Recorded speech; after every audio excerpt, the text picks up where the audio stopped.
साथियों कुछ नहीं पता लगता परिस्थितियों का। एक दो दिन में ऐसा काम भी उसके उद्धा साहब ऊपर बैठते था अपना लाए थे, ठीक है। तो ये आपके जिम्मे है सम्मान के योग। भारतवर्ष की पंचायत में एक लोग के विपक्ष के सांसद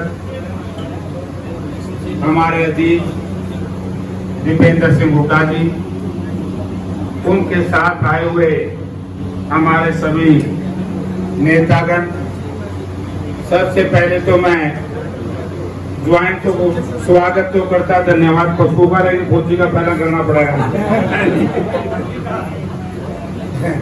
एक कहावत है कि देर आए दुरुस्त आए।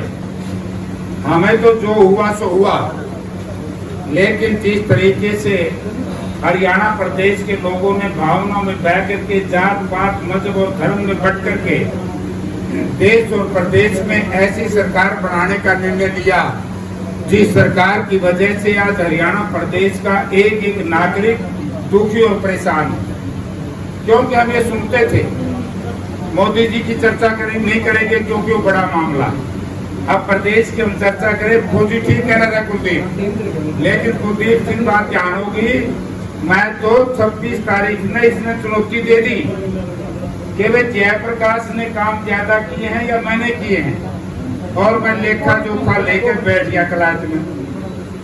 जो चौधरी भूपेंद्र सिंह हुड्डा 10 साल चीफ मिनिस्टर रहे, चौधरी ओम प्रकाश चौटाला 5.5-6 साल चीफ मिनिस्टर रहे, और आज 8 वर्ष से भारतीय जनता पार्टी और उसके सहयोगियों की सरकार है। हमने खुली चुनौती करार की सभा में दे दी थी, लेकिन हम क्या करें, पुरानी इनकी नेता तो बदल गया, तो इनका नेता हुड्डा दीपेंद्र और उदयभान और जयप्रकाश सब साथी हो गए इनके।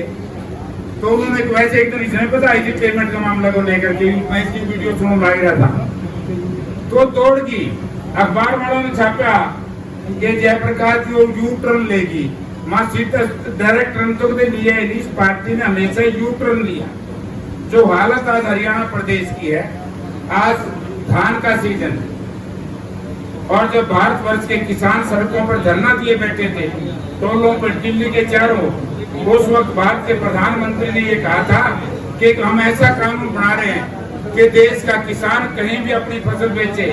जब किसान के खेत में फसल तैयार हो गई और 20% उसके ऊपर टैक्स लगा दिया कि विदेशों में फसल ना जाए और आपकी ये फसल महंगी ना बिके, तो इससे निर्मोही और निर्दयी सरकार को हो नहीं सकती। तो इसलिए साथियों, आज कल अपना राजन गांव में हम बैठे और राजन के आसपास के सभी साथी, चाहे उन्होंने कांग्रेस पार्टी को जयप्रकाश को वोट दिए ना दिए, क्योंकि प्रजातंत्र में जब वोट पड़ जाता है तो नेताओं का, पार्टियों का ये फर्ज नहीं बनता कि अमुक व्यक्ति ने वोट दिया और अमुक ने नहीं दिया। जैसे ही वोट पड़ जाता है, रिजल्ट आ जाता है, अगले चुनाव की तैयारी शुरू हो जाती है। तो मैं आज हमारे पप्पू राणा जी को, जिन्होंने बड़े कठोर परिश्रम से, और इसके परिवार के बारे में भी मैं एमपी साहब आपको बताना चाहूंगा कि ये ऐसा परिवार और ये ऐसा ग्रुप है जिसका इन्होंने हाथ पकड़ लिया। इस परिवार ने, इस समाज ने, इस राजनीति ने उसका हाथ नहीं छोड़ा, और आपके परिवार का भी यही है। चाहे स्वर्गीय चौधरी रणबीर सिंह थे, चाहे आज भूपेंद्र सिंह हुड्डा है, आज आप दीपेंद्र सिंह हैं, तो आप भी जिस तरीके से पूरे हरियाणा प्रदेश में लोगों की बांह पकड़ के छोड़ते नहीं। मैं तो आपसे एक ही बात कहना चाहूंगा कि इस इलाके का, हमारे इस गांव का, इनका व्यवहार, चाल चलन, इज्जतदार आदमी है।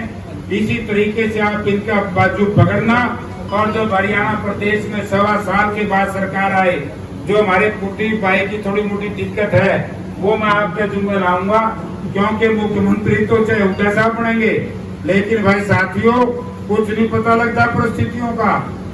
एक दो दिन में ऐसा काम भी उसके हुड्डा साहब ऊपर बैठते था अपना लाए थे, ठीक है। तो हमारा ये आपके जिम्मे है। और एक बात मैं कहना चाहूंगा कि मेरे सिर के ऊपर पगड़ी बांध दी है एमपी साहब के बाद। पगड़ी इज्जत का प्रतीक होती। जयप्रकाश की नसों में जब तक खून का आखिरी कतरा रहेगा, आपकी स्वाभिमानी पगड़ी को अपमानित नहीं होने देंगे कि सर्वोच्च कुर्बान करना पड़े।